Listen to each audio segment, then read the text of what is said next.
blokes are responsible for 1 million mums for informed consent. How did that happen? Well, we're going to tell you all about that tonight. And we're going to have a chat about some of the things that are going on in the world at the moment, including someone who looks exactly like Simon in America, some guy called Joe Rogan, who's got himself in the news this week for all the right reasons and for all the reasons that we love, because he is annoying a whole lot of people in the United States and around the world right now, isn't he? But without further ado, Simon, hello and welcome for the first time onto the platform where people can see who you are. G'day, Jason. How are you? Look, pretty good. Gosh, aren't we going through some interesting times at the moment? It's if you would have told me this 3 years ago, 2 years ago, I would have said you're crazy. Yeah, absolutely. Look, every day it seems that we get told one thing, another thing, and another thing on a trajectory. The information that we see every day is the opposite. And these politicians just refuse to change tact. They just go straight ahead, and they won't change their mind at all, will they? No, well, they need to sell the vaccines, don't they? Well, isn't it interesting that a vaccine that can come out when it did, 9 months after it was required, it was invented, and it was automatically deemed safe because of some testing that was done. But they forgot to mention that we were in an experimental trial period where it was an emergency medicine, and that's because there were apparently no other medicines available at the time to treat this virus, and therefore that's how they got a special push, didn't they? Yes, and we knew in March 2020, I think it was, that there was a solution for it, and it was hidden from day one. And there it is for those watching, twiddling their thumbs, wondering what is going on in this world. How can it be that we can have one system and one way out?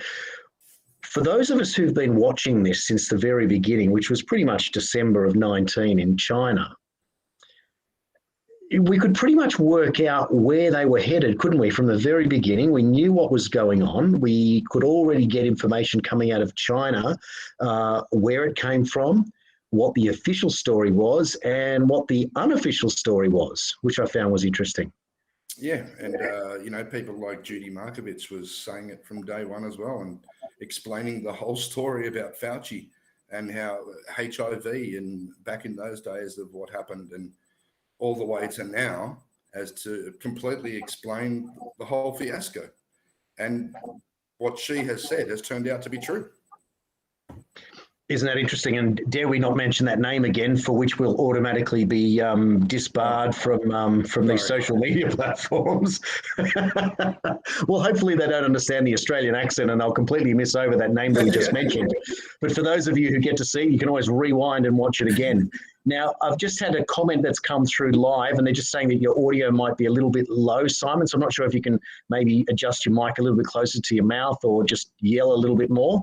Okay. Maybe you need to get as excited as I am about being live on a Saturday night. Okay, I'll try. Good on you. Look, some of the things that we're going to talk about tonight, guys, are what happened with Joe Rogan, as I mentioned earlier this week, that set the world on fire in terms of the parasitic drug that apparently is very successful at stopping the virus. We're also going to talk about how it was that we made 1 million mums and what we tried to do. We're not going to talk about football at all. So if you're looking for football, go watch another channel. Simon's team's not doing very well and my team's about to not do very well. So that's the end of that one. Now, on another note, Simon, being 1 million mums for informed consent, it's Father's Day tomorrow, and that's probably why we're really here, just so we can at least have a beer with each other the night before our annual day where we get to pat each other on the back and talk about how good we are as fathers. Yeah, we try, don't we? That's all we can do. That's in fact all we can do. So look, here we are anyway. But look, interestingly, this week for me, ivermectin's become a big deal here in Australia. We now know that you can have it prescribed by GPs in Australia. Most won't prescribe it, which is a disappointment for whatever reason. Obviously, they've been told by their higher-ups, doctors, that they're not allowed to do that. And that to me says that a doctor is no longer really a doctor. What I was thinking of doing was, why don't we play that clip that happened with Joe Rogan, which we're going to take from someone else's YouTube show and give them a plug while we do it. I need to put it into the stream, everyone, so it's going to be a bit clumsy for just a moment. But I'll put it up there. I'm going to play the first minute and a half, and then we're going to come back and continue to talk about what's going on there that Joe Rogan caused a scene this week. So stay with me. I'm just going to hide myself and Simon and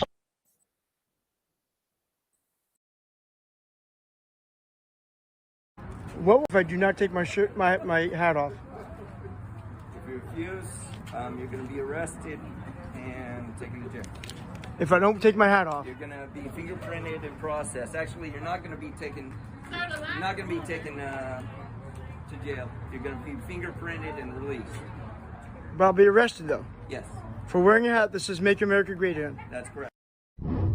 Huh, I'm surprised that didn't happen a lot earlier than I would have thought, looking at the larger timeline of the evisceration of people's personal freedoms. And as I even warned before, clothing will soon be made illegal. More to that in just a little bit. Welcome back, beautiful and amazing human beings. This is Luke Radowski of WeAreChange.org. And holy cow, do we have ourselves an absolute media firestorm happening right now surrounding Joe Rogan and the latest announcement of his recovery, which a lot of people in the mainstream media and blue check mark corporate establishment approved snobs are scoffing at with absolute displeasure. What's really going on here, as well as what's happening in Israel? Holy frickin' cow! We're going to be talking about in this video, plus a lot more, but before we begin, it's important to clarify that we still don't know exactly where this particular video came from. It has not been independently verified. But with the way that things are going, it wouldn't surprise me if this was actually a legitimate event that unfolded somewhere in the United States. Especially with people's personal freedoms and liberties being violated more than ever, especially in Australia, where the government just reached an absolute new low as citizens of South Australia are now forced to download a government-made application that uses facial recognition and geolocation technology, which will literally have the government texting you at random times, which citizens will have to answer back within 15 minutes of taking a picture of their face in the location where they are supposed to be, or else they will face the full reprisal and punishment of the jackboot police state at their door hunting them down.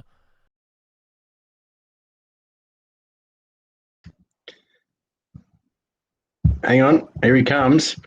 How's that, Simon? It's unbelievable, isn't it? So just off that clip that went for a minute and a half, clearly we're not nearly as action-packed as they are in the US to our friends over there. We've got a guy getting arrested for wearing a hat in his own country to say that make the hat great again, to make the country great again. We've got Joe Rogan taking ivermectin and curing himself from COVID in a record amount of time. And we've got South Australia government launching an app that tells you that you have to report where you are at all times in South Australia, when that is entirely goes against the Constitution of Australia, which says that you cannot be traced, ever. Yeah, it's a joke.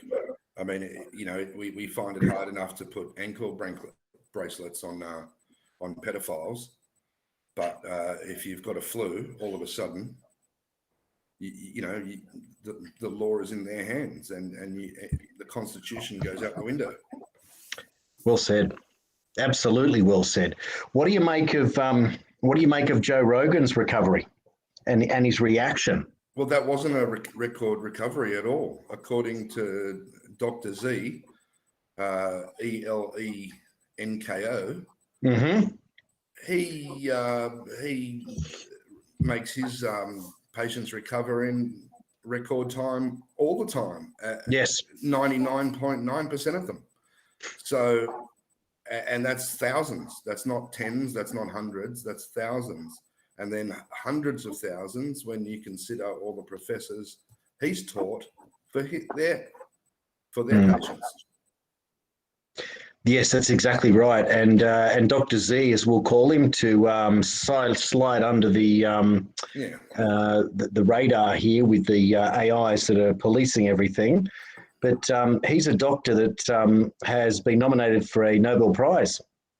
and he invented his protocol. For those that aren't familiar with what's going on, and the protocol that he came up with was pre-ivermectin. It was the other drug used for malaria and lupus that starts with an H and ends with an E, and you can work out what we're talking about. And his protocol was the same way. It was the zinc ionophore, which is the magic drug that we're talking about, which is the drug that opens the cell wall. If I can use my fingers here to crudely explain what's going on. So you've got two components, everyone, for those watching, on a virus. You've got the virus, which is a cell, which think of it as a circle. And on the outside, you've got your spikes, which are your spike proteins that aim on the virus to attach to the human host. And the idea is that they attach like claws to the host, and then the cell replicates. It multiplies and multiplies, and every woman in the world knows what cell division is all about, as do most of the men. But cell division allows for this virus to continue to expand and expand and expand. And what it does is it makes its way through a body and does what it's meant to do, get inside the respiratory system and make the host sick. The pneumonia-style thickness in the lungs expands. You get to COVID. You can't get rid of this infection, and it kills the host. That's the worst-case scenario. Now, that happens in Australia. Out of every 100 people that get COVID, today 1.9 that will happen to, out of 100 people. So 98.1 people out of every 100 it won't happen to, they'll survive, and that's the end of COVID for them. But for the 1.9, generally what we've worked out from that is that it's generally the elderly, predominantly the elderly, over the age of 70, and those with comorbidities, which means serious illnesses, are the ones that are most susceptible. Strangely, the healthy people are generally okay. Mainly because their immune systems are good, and that's the component of the cell that we're talking about there, Simon, is that inside the cell, once the virus gets inside the cell wall, outside of the spikes no longer work, that's when it starts replicating. So the purpose of the antibody, which is the spike protein through the vaccine or your natural immunity in your body, is that it takes to the spike of the protein, it creates an antibody, it locks it, and it prevents the virus, theoretically, from opening the cell wall and getting inside, although it still does. And that's what's happening in Israel at the moment, is you've got all these double and triple vaccinated people who are still getting COVID. So it means that the virus is getting inside their cells through the wall and getting in. And then once the virus is inside, it replicates. The purpose of what Dr. Z talked about and what he did was that he got a known medicine, an old ancient medicine, to open the cell wall and let zinc inside the cell, and it was the zinc that binds to the virus, and it's the zinc that stops the replication. So that's what's really interesting about it, is that no one wants to talk about zinc. They just want to vilify the drugs that you're not allowed to have because you're only meant to have a vaccine that's only meant to provide you with a spike protein to use a lock on the door. So in other words, the system says you're going to get broken into with a virus. What we're going to do is give you a compulsory security lock on your door, but we're not going to give you any security once it gets inside. At that point, you're all on your own. Isn't that what they've said to us? Pretty much. So there it is. And it's sad because, you know, we know also that Dr. Fauci, our friend, knew about this in 2005. He wrote an article in 2005 saying this will be the cure for SARS. And funnily enough, it's probably the cure for the flu. When you think about it. So if you've got the flu on the first day, my guess is this is probably very close to the solution. But that's yet to be proven as well.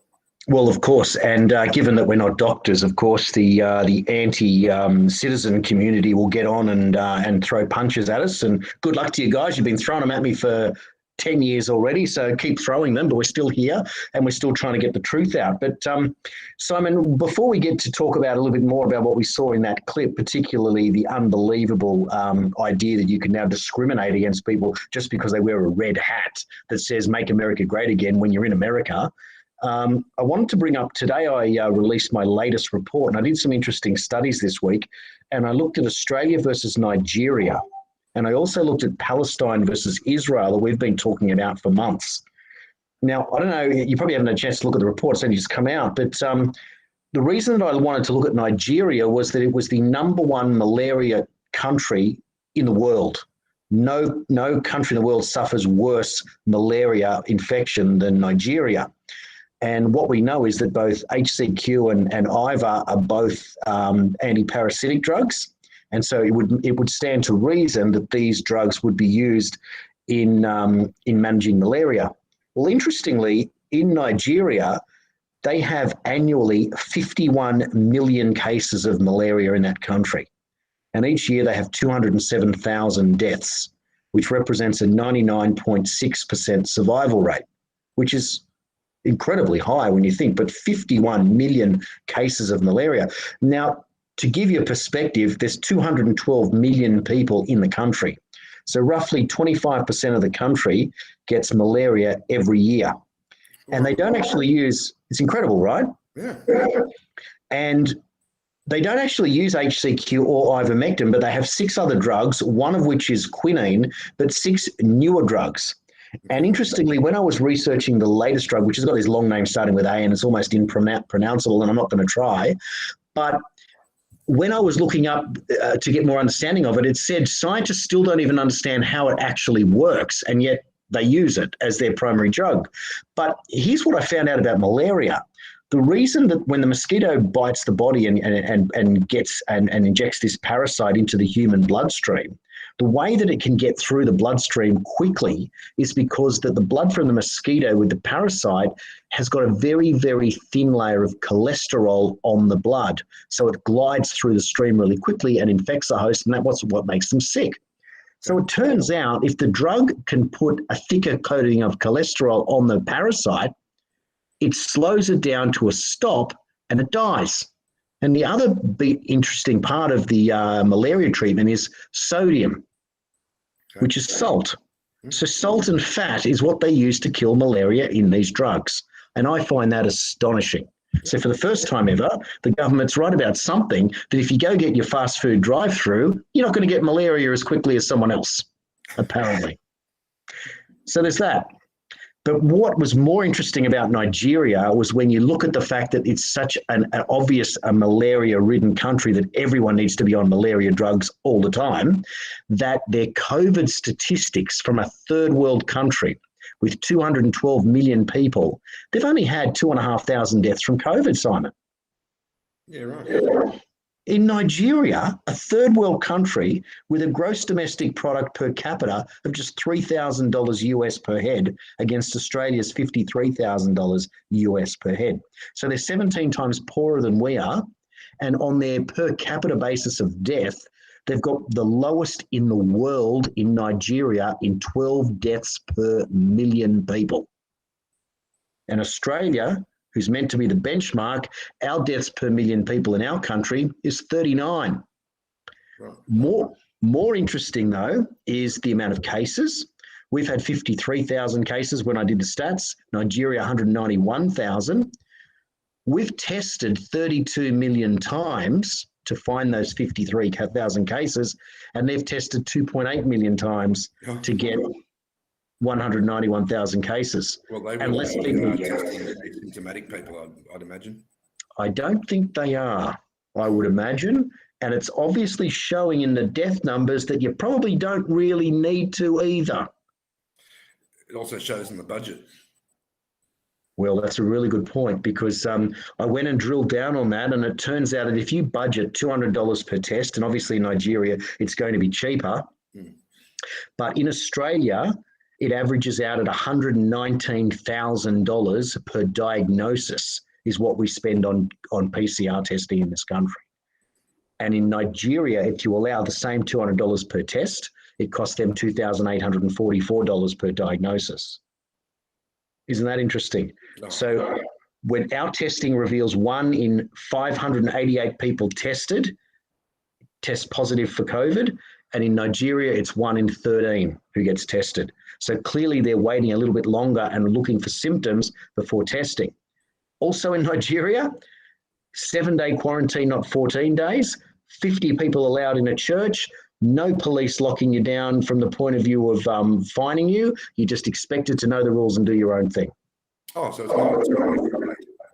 No, it's reasonable.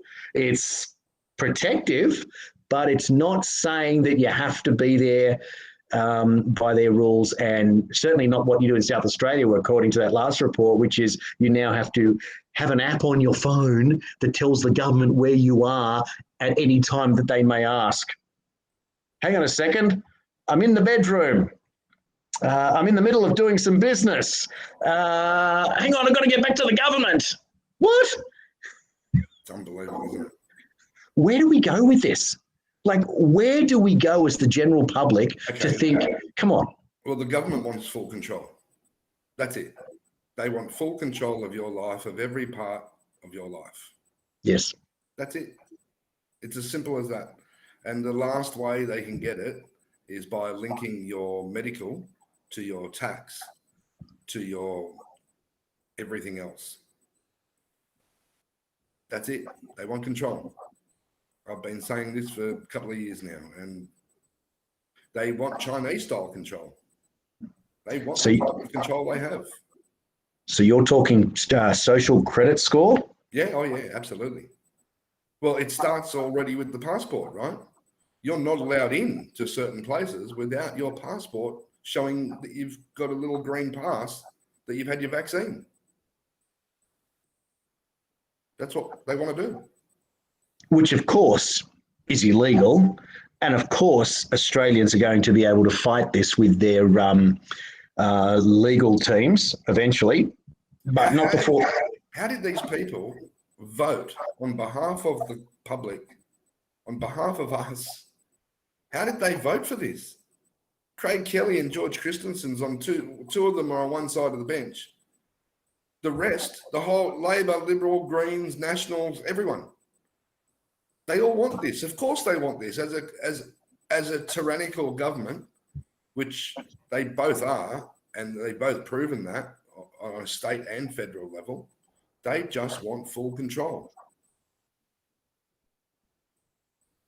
When you watched Parliament this week, and when you saw Craig Kelly attempt to get his reading of his bill through the Parliament again, and Tony Burke, as the member of the opposition party, stood there and did the government's own work by forcing a point of order to dismiss the reading before it even commenced, meant that the opposition was doing the government's work to somebody in opposition to the government's work, which to me entirely revealed that the government and the opposition belong to a different agenda that they won't speak about, called globalisation.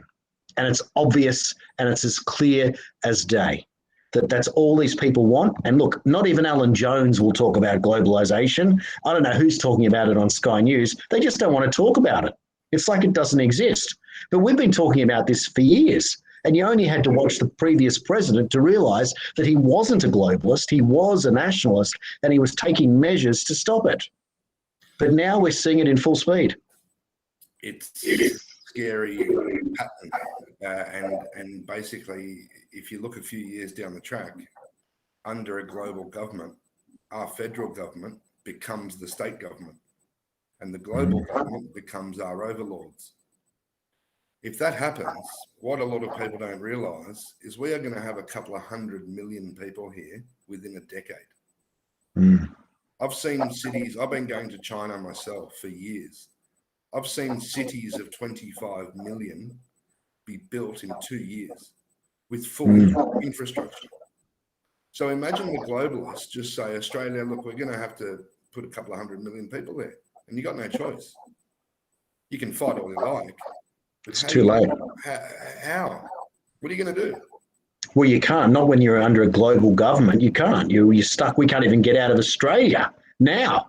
And that's why it's urgent now to get out of this, to become a free country again, to be under our constitution again, which won't allow this.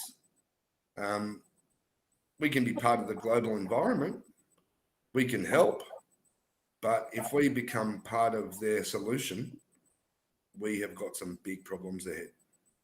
We certainly do. If they want to make China the benchmark, communist China, the benchmark for how we're all to live for the rest of our lives, when we're not China, but the globalists like the Chinese model, then we're in for a rude awakening, aren't we? Most people wouldn't have a clue, and most people will tell us that it's a great idea. Well, the Now- world is going to find out early next year that China does rule the world. That they are going to change the banking system, the central banking system, and it's basically going to come from there. And this has been planned all along. They have been the most successful country in the last 50 years in terms of growth, in terms of managing people. Yes, they've got some problems. Yes, they've got some bad ideas. But at the same time, they've controlled 1.4 billion people very well.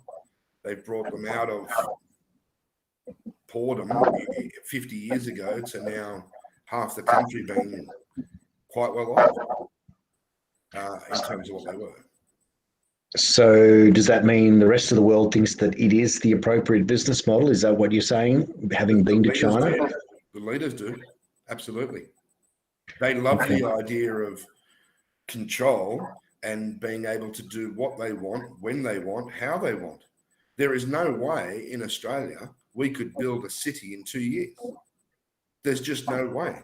Even if you had the manpower, with the red tape that's involved, it will take 5 to 10 years, even if you had the manpower.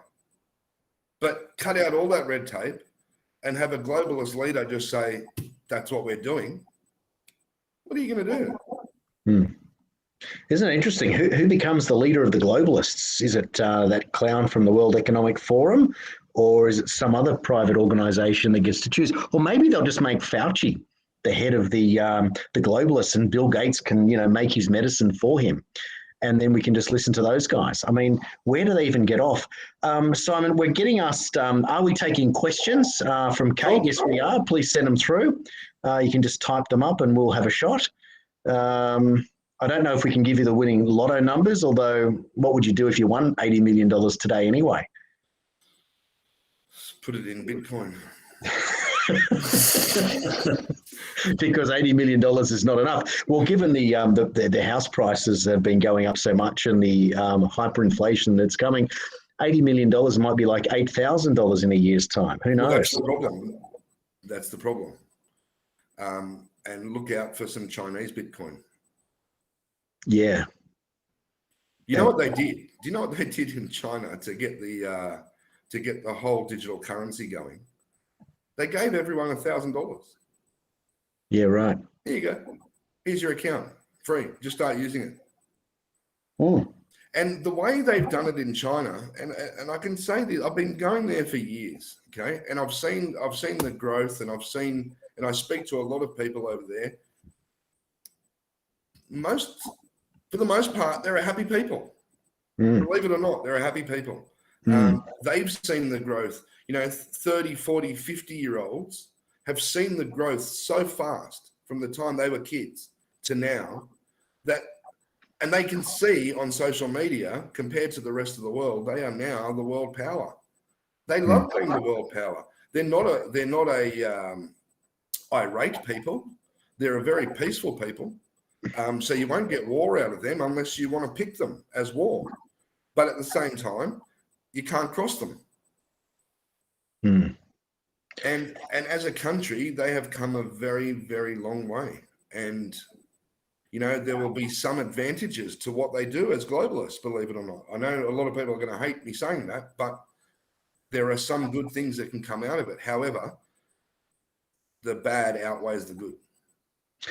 So there it is. So even if we move into this post-globalist world led by the Chinese model, we might be able to develop a new life, but it won't certainly be nearly as free as we've ever been used to in the past. But No chance.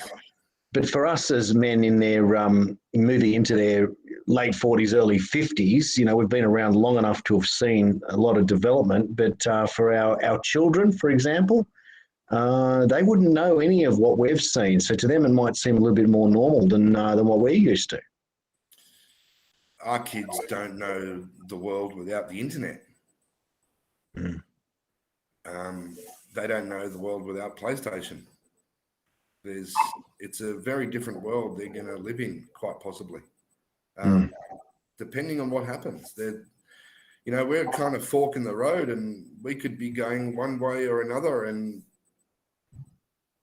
yeah, it's scary, and that's why we're here. We're trying to make sure we go the right way. Well, absolutely. I'll just run through a couple of quick questions that we've got as we're sort of halfway through the hour that we've allocated to do tonight's chat. Kate's asking, what are your thoughts about Australia One? And I'm assuming Australia One is the political party led by Riccardo Bossi. And she's also asking, I also heard that the deep state actually created the CCP model. And what are our thoughts on that? Anything you'd like to bring up? I'm not sure about that. I think it's the other way around. Just knowing a little bit of China's history, I think it's a little bit the other way around. The deep state love what they've seen in China in the last 20 years and how they've come along. I mean, the growth of 50 years, but more the technology of 20 years and how they can control the population. And they're trying to do exactly the same thing. So if you go to China, you can see all this in play. No one has cash. No one. Everyone, even for a dollar chewing gum, is using digital currency with their phone. And no one, there's 6 or 7 cameras on every single traffic light system doing different things: facial recognition, number plate recognition, traffic flow. The control is amazing, and we haven't seen that. This is what 5G is all about. 5G is about having that many devices being on control from the government, so they can have cameras on every street, literally beaming live all around the country. So if you're trying to find someone, it's not going to be very hard at all. And that's how China can find people in 10 minutes.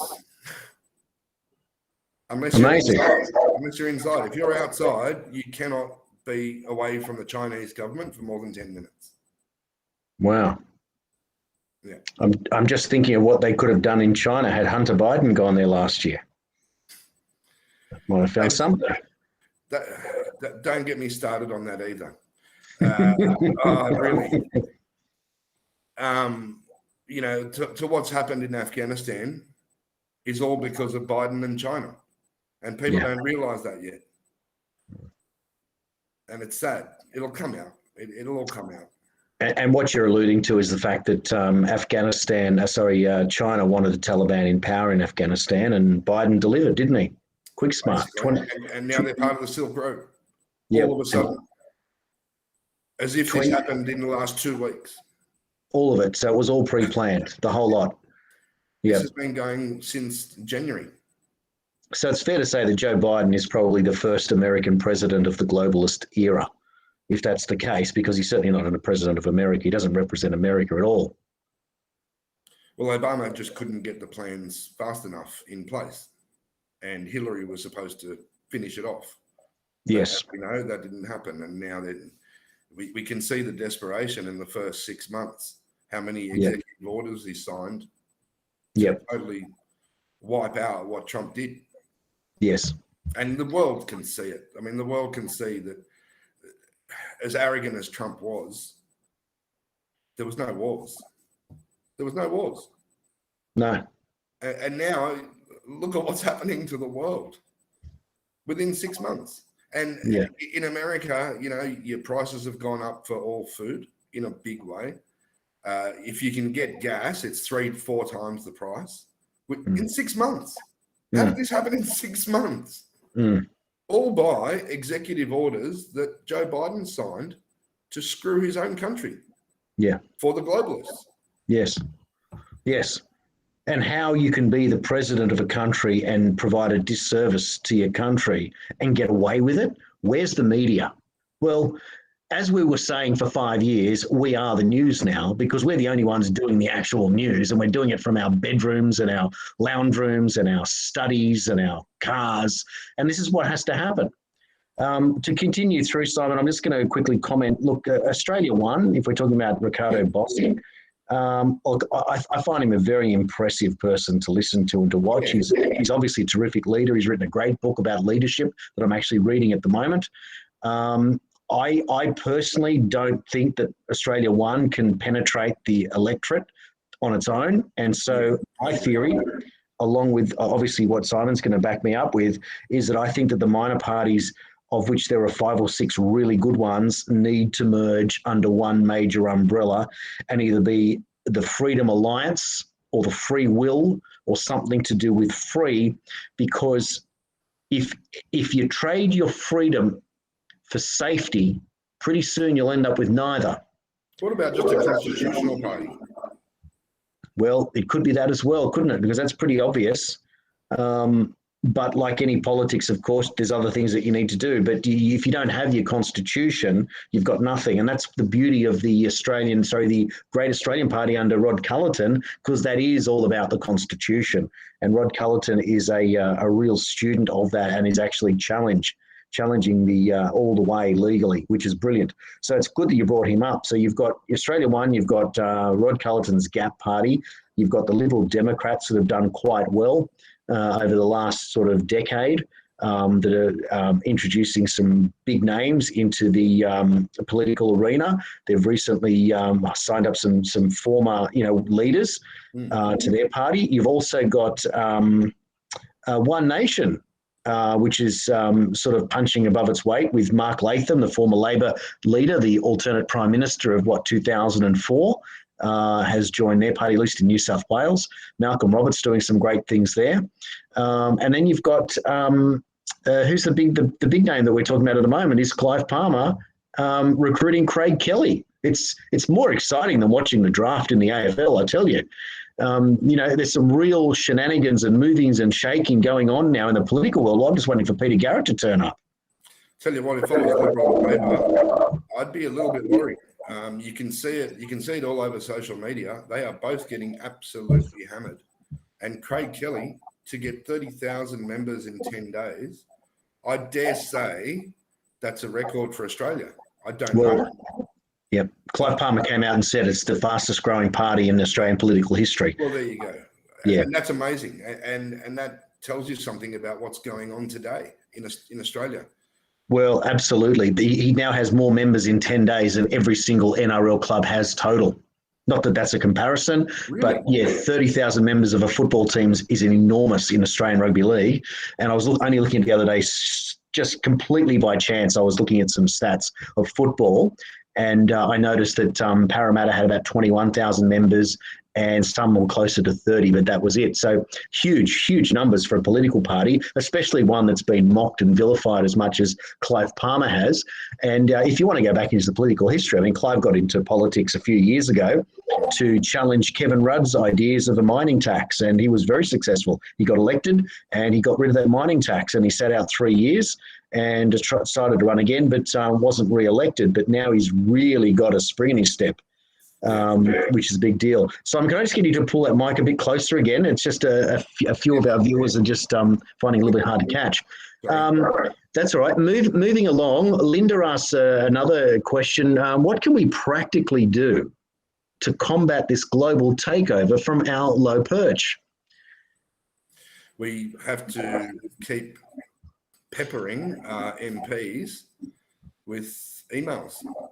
We have to keep going out to these legal protests and standing up for our rights. It's as simple as that. You're right. It is a grassroots movement all the way, and change comes from within, and it comes from you at home. Precisely. Look, I made a new friend. I'm making a lot of new friends at the moment, which is absolutely wonderful.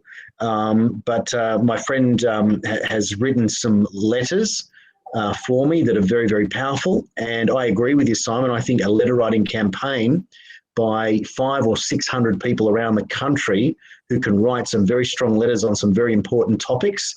And one of those would be on actual statistics of who died with or of COVID, would be enormous, to get these health departments to actually do what we pay them to do and report on actual truth in the statistics and not just lean on numbers that suit their narrative. For example, this week, Jeremy McAnulty came out and said that with and of COVID is too hard to tell, so they're just going to all be lumped in together and we're going to count all deaths the same. Interestingly, when you go to the TGA vaccine adverse reactions, 495 people have died from post-vaccine, but only 9 of them have been deemed to be of the vaccine, and 486 with the vaccine, and therefore considered coincidental. So if you're going to compare apples with apples, at least put the apples and the apples together in the same basket so we can at least count the green ones and the red ones, but they don't do that either. So that's where the letter writing campaign comes into it, in that there are so many ways, particularly on our freedoms and on government accountability, that we can certainly hold them to account. Well, the other thing that we have to do that's quite simple is just stop getting tested. In Melbourne, they're doing around 50,000 tests a day. We're doing around 160,000, 170,000 a day. That's over 3 times the amount. I think they've started to realise that the more tests, the more positives. And what's asymptomatic? Well, Simon, I want to tell you a story now that's going to blow your mind. And anyone who's watching this video who doesn't watch my news report is going to get their mind blown. So you know about PCR testing, right?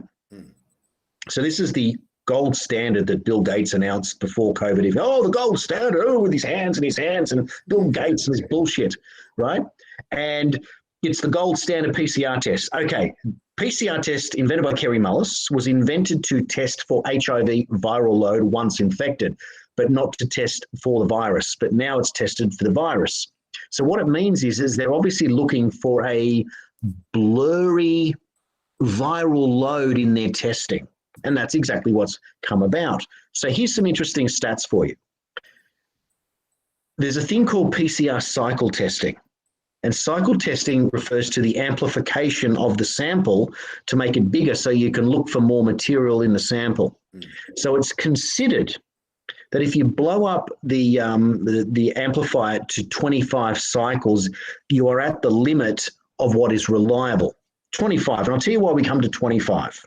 For the main reason is that a Portuguese judge considered PCR cycle testing and made a rule that anything over 25 cycles was deemed too unreliable to force a quarantine. Isn't that interesting? So if you tested positive in Portugal at 26, you don't even have to stay home because it's an unreliable test. So anyway, the New York Times made a report and they said anything between 27 and 34 cycles is useless. Anthony Fauci, when asked this question, said anything over 35 cycles is useless. So we went from 25 to 27 to 34 to 35. But so anything over 25 we know is crap. Guess what we run in New South Wales for our PCR cycle testing that nets us 1,000 cases out of 200,000. So 199 is still negative. I actually got 40 and I couldn't believe my eyes. Yes, and a pathology nurse I met the other day told me that they're running theirs at 45. But if we take the low number of 40, I want to introduce you to the most amazing statistic in the world. Just one thing, I'm pretty sure last year, May last year, we were doing 28. Yes, it was a lower number. Now, why are less people dying this year than last year? They'll say it's the vaccine, but it's because the number is higher. But here's what we don't know. What does a cycle test of 30 compared to a cycle test of 40 actually mean in terms of application? Are you zooming in 10 times more from 30 cycles to 40? Because that's what I thought. So I did some research, and it's not that at all. Okay. Each single cycle amplifies, it doubles the last one. So a 30 cycle to a 40 cycle, you've zoomed in 1,024 extra times. Can you believe it? Looking for something to go, oh, there's your COVID, quickly. Unbelievable. Now, do you know what 25, which is considered the cutoff, to 40? Do you know how many times we're blowing it up more than that to look for something? You think maybe, I don't know, 1,500? No, doubles again.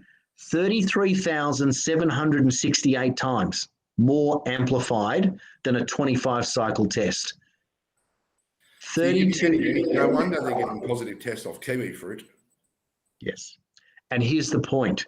What you're doing when you're setting your cycle testing at 40 is you're catching everything and nothing at the exact same time. So 200,000 cases, 199,000 of those every day are automatically negative. So what are you got to test those at 50 cycles? So no one's sick. So out of the last 1,000 people, you're getting dead virus and live virus, because anything over 25, you can't tell the difference if it's dead or alive. And you can't see if it's, as you said earlier when you alluded to treating of the flu, cold, and COVID. So there's 6 different combinations there that you can get looking for one thing, and you have no idea what it is. You have none. Well, the CDC have asked for a new test from December 31 that can actually distinguish between the flu and COVID. Interestingly, I read a story today about Kiss. You know, the band Kiss, Gene Simmons. Yep. Did you see what happened? So they've been in a bubble, traveling with their crew, with the band. Everyone has been vaccinated, double vaccinated. And they've put the concerts on hold because he's got COVID in a bad way. Really? Yeah. It was similar to the case of last month where the container ship with 100 crew, see, they were all vaccinated. Yep. And a month later, they turned up with all with COVID. How? Interesting, isn't it? Because there's a story of a cruise ship that just started, and the entire cruise ship was vaccinated. Are you talking about the same story? No. This was a container ship. Okay, so now there's a whole cruise ship that the same thing happened and everyone got COVID and they're all double vaxxed. Right. Now, isn't that exactly what we're seeing in Israel? Exactly. There's more cases in Israel than unvaccinated places. Well, the comparison there, Simon, is in Israel today. 69% of the country is now double or triple vaccinated, because if you're double vaccinated in Israel today, you're actually considered unvaccinated. So they're going to really play with those stats. And I'm thinking that's what they're up to. Yeah, after 6 months, you're on orange. So you're not fully vaxxed. Yeah, you've got 2 weeks to get back to green. Otherwise, you go to red. Right. So that means that even though you've got 2 jabs in your system and you've got all that stuff floating around your body creating spike proteins, they're going to count you as unvaccinated for the purpose of their statistics. Correct. Okay, so in Israel today, 69% of the country double or triple vaxxed.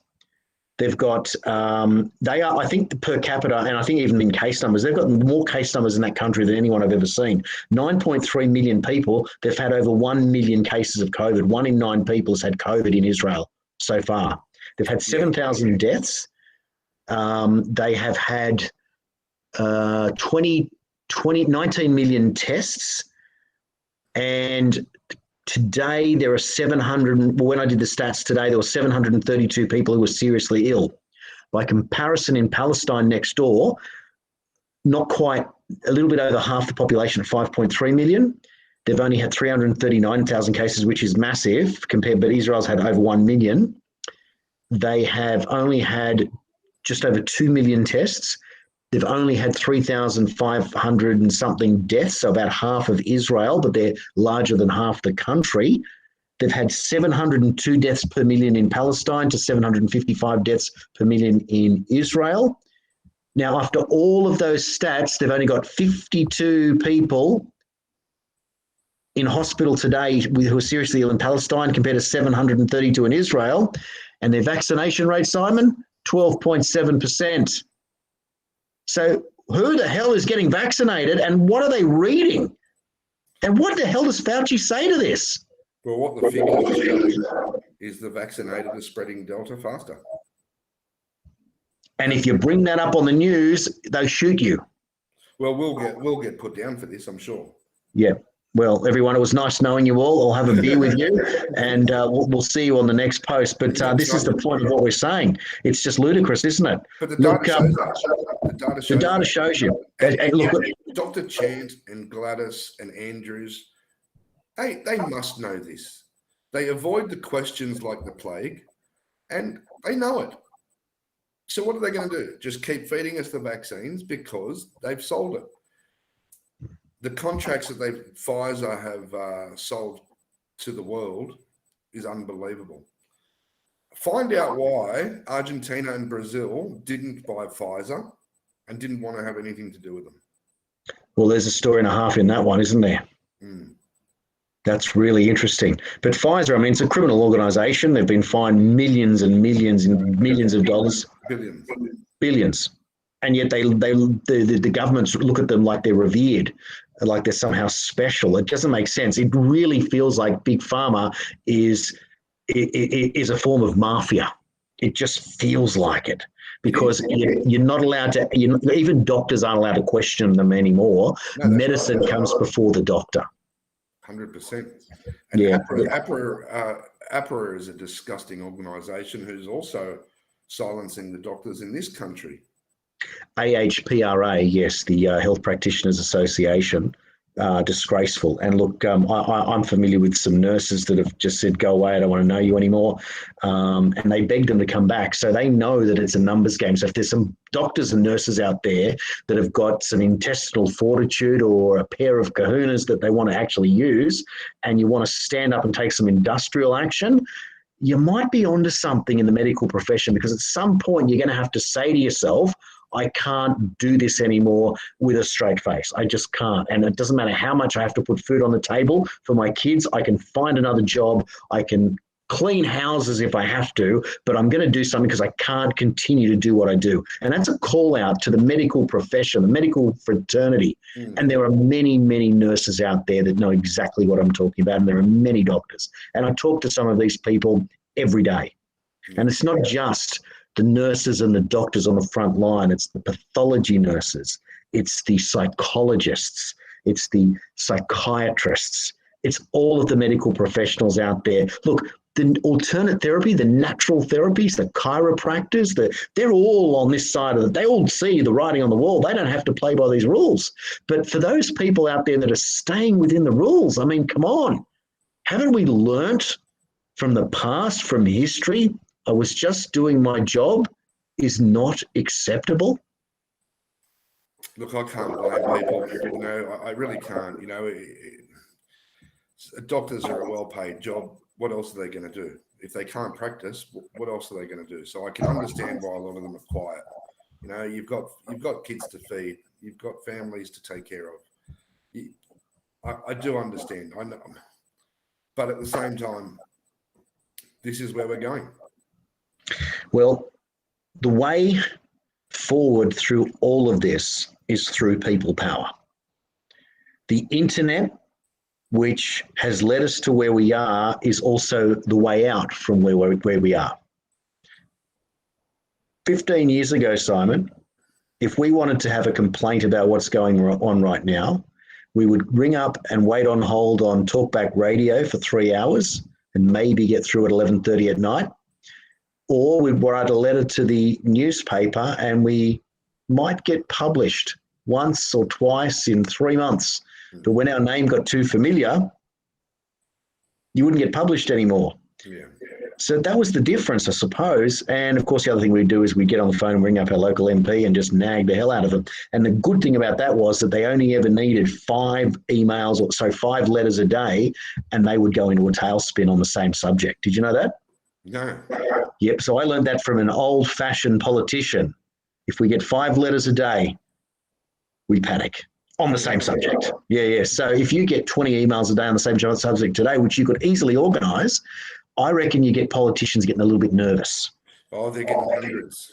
Some of them are getting hundreds. And that's, like you said, that's the power of the internet.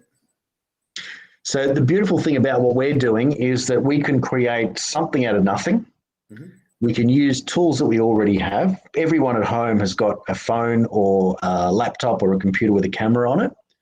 All of you watching, who ever get to watch this, are welcome to come on and have your say in anything that you're doing. And it can be on a Saturday night, it can be on a Monday afternoon. Doesn't matter when you do it, but get it out there. Doesn't have to be through our channels.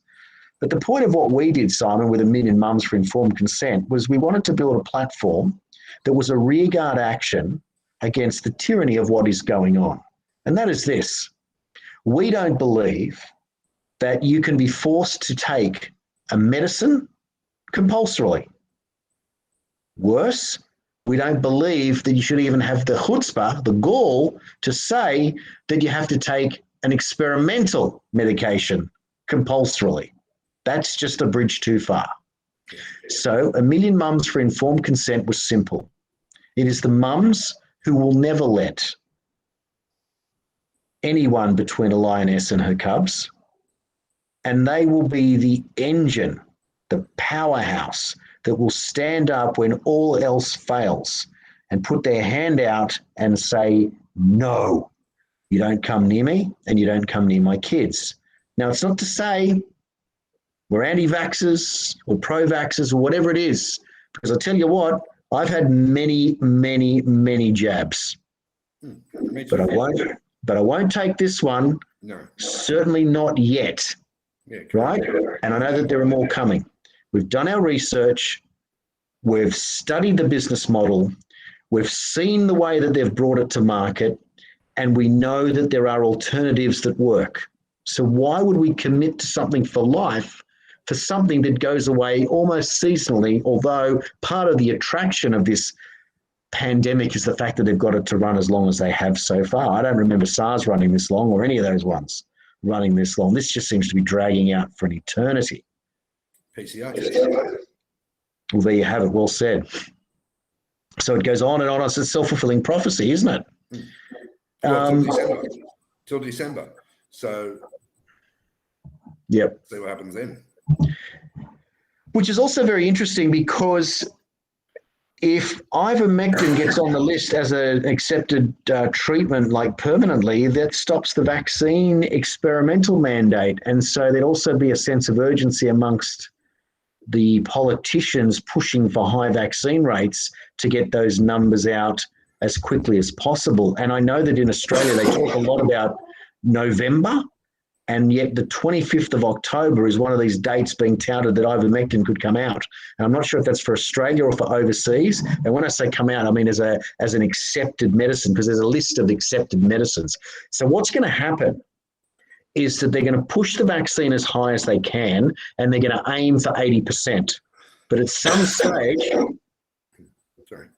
that's right. But at some stage, what's going to happen is that other treatments are going to become accepted, and that maybe before they hit their 70 or 80% threshold, and then all bets are off, and what they have is what they have. And that will lead us to the last thing, which is the idea of herd immunity, which I'm very concerned about now. We've got a poor old Simon struggling. Most people can't hear you anyway, so they're not even hearing the cough, so don't worry. That's right.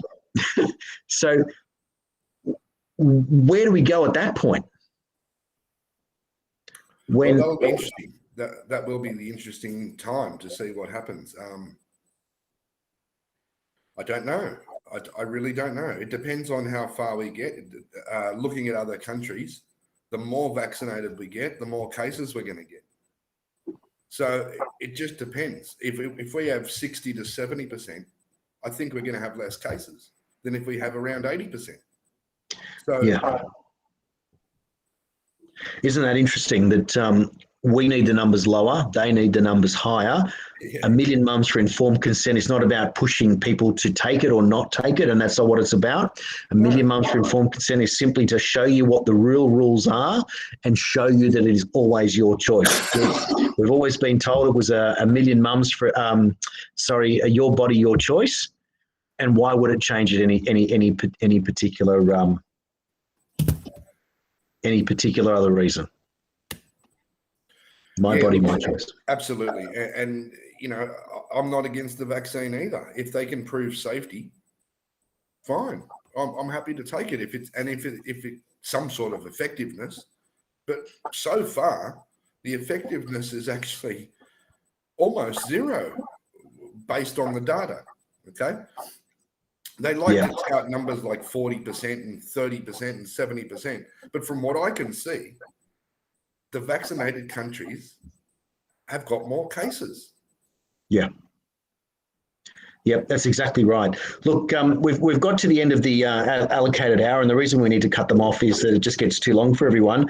I really wanted to talk about homeschooling, and I want to talk about our kids, but I think what we might have to do is bring it up on another video. And I think homeschooling is something that we want to bring in some mums as well. So if there's any mums watching that'd like to be a part of it, just send us an email, get in touch with us, and come along and have a chat. It's an open forum, and it's only going to bring up more chances for other people to get involved and say their piece. But the thing is that for this to change, it counts on you. You're the ones that are going to make this happen. We're just here trying to become catalysts to give you a platform to have your say.